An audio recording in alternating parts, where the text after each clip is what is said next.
సిరుల తల్లి సింగరేణి కొలువైన ప్రాంతం విద్యుత్తు కాంతులు విరజమ్మే థర్మల్ విద్యుత్ కేంద్రానికి నిలవు.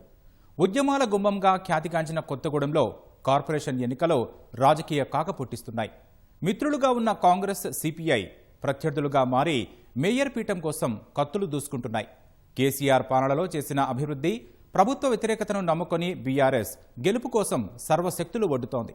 త్రిముఖ పోరుతో కొత్తగూడెం రాజకీయం రంజుగా మారింది.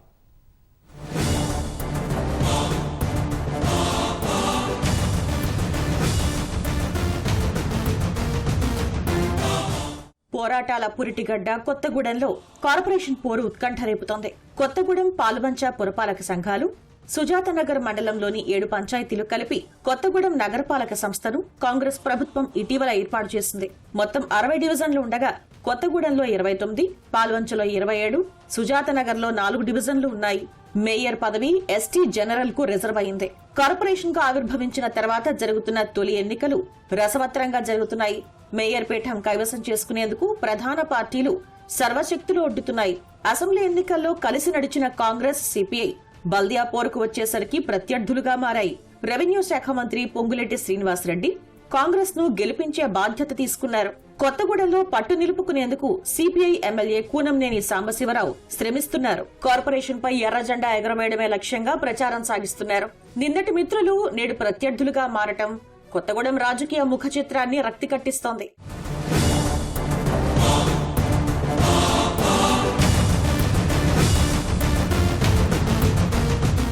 గత మున్సిపల్ ఎన్నికల్లో చైర్మన్ పీఠం గెలుచుకున్న బీఆర్ఎస్ తొలి మేయర్ పదవిని దక్కించుకునేలా పావులు కదుపుతోంది.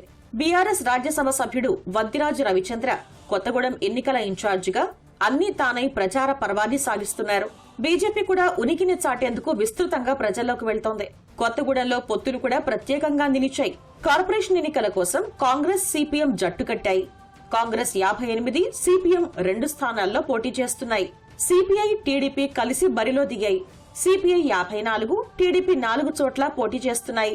బీఆర్ఎస్ ఒంటరిగా 60 డివిజన్లలో అభ్యర్థుల్ని నిలిపింది. మున్సిపల్ కార్పొరేషన్లో సిపిఐ పార్టీగా మేము స్వతంత్రంగానే ఒంటరిగా పోరాటం చేస్తున్నాం. కాంగ్రెస్కి మాకు అసెంబ్లీలో పొత్తులు ఉన్నప్పటికి కూడా ఇక్కడ కొన్ని అంశాలు స్థానికంగా ఎవరి బలం ఏమిటి, లేకపోతే ఎవరికి ఎన్ని అక్కడ అండర్స్టాండింగ్ కలవలేదు. కాబట్టి స్వతంత్రం చేస్తున్నాం. ఎవరు గెలిస్తే వాళ్ళు ప్రజలు ఎవరైతే ఆదరామానాలు ఉంటే వాళ్ళని గెలిపిస్తారు. ఆ విధంగా మేము ఆశిస్తున్నాం.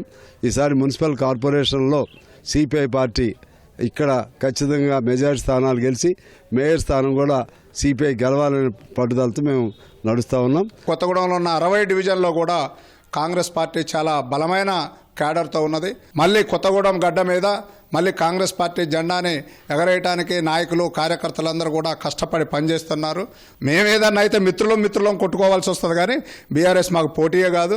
మొదటిసారి కొత్తగూడెంలో ఉన్నటువంటి కార్పొరేషన్ను కారు గుర్తుపై బీఆర్ఎస్ పార్టీ కైవసం చేసుకోవాలన్నంత ఆనందంగా అక్కడ ఉన్నటువంటి సింగరేణి కార్మికులు కానీ, ఉద్యమకారులు కానీ, ఔత్సాహికులు కానీ, కారు గుర్తు మా బీఆర్ఎస్ ప్రజాప్రతినిధులు, అభిమానులందరూ కూడా ఆనందంగా ఉన్నారు. ఖచ్చితంగా త్రిముఖ పోటీ మాకు బీఆర్ఎస్ కలిసి వస్తుంది. కమ్యూనిస్టులు కూడా దాదాపు కలిసి ఉన్నారు. ఒక కొత్తగూడెం తప్ప మిగతా అంతటా కూడా మా పార్టీతో కలిసి వస్తున్నారు.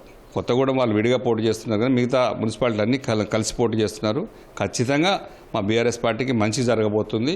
అభివృద్ధి, సంక్షేమ పథకాల నినాదంతో కాంగ్రెస్ విస్తృతంగా ప్రజల్లోకి వెళ్తోంది. అధికార పార్టీ కావడంతో నిధుల మంజూరు, అభివృద్ధిపై హామీలు గుప్పిస్తూ ఓటర్లను ఆకర్షించే ప్రయత్నం చేస్తోంది. సిపిఎంతో పొత్తు, విలీన గ్రామాల్లో బలం ఉండటం తమకు కలిసి వస్తుందని కాంగ్రెస్ అంచనా వేస్తోంది. టికెట్ల కేటాయింపులో సమన్వయ లోపం, సిపిఐ ప్రత్యర్థిగా మారటం, కొందరు అసంతృప్తులు పార్టీ మారటం అధికార పార్టీకి ప్రతికూలంగా మారింది. కమ్యూనిస్టు పార్టీకి కంచుకోటగా ఉండడం, స్థానిక ఎమ్మెల్యే కూనంనేని సాంబశివరావుకు స్థానిక ప్రజలతో ఉన్న అనుబంధం, కార్మిక సంఘాల మద్దతు సిపిఐకి అనుకూలంగా ఉంది. టీడీపీతో పొత్తు కలిసి వస్తుందని కూనంనేని భావిస్తున్నారు. కాంగ్రెస్ తో పొత్తు లేకపోవడం, గతంలో పార్టీ తరపున గెలిచిన కౌన్సిలర్లు దూరం అవటం సిపిఐకి సవాల్గా మారింది.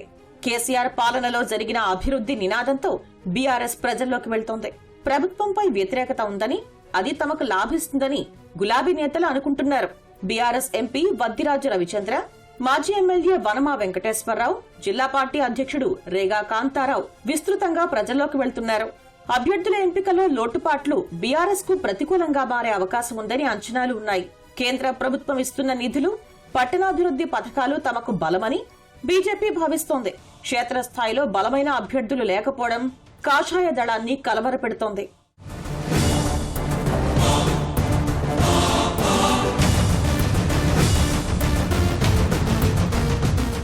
కొత్తగూడెం తొలి మేయర్ పీఠాన్ని దక్కించుకునేందుకు, భవిష్యత్ రాజకీయాల్లో ఆధిపత్యం కొనసాగించేందుకు ప్రధాన పార్టీలు సర్వశక్తులు ఒడ్డుతున్నాయి.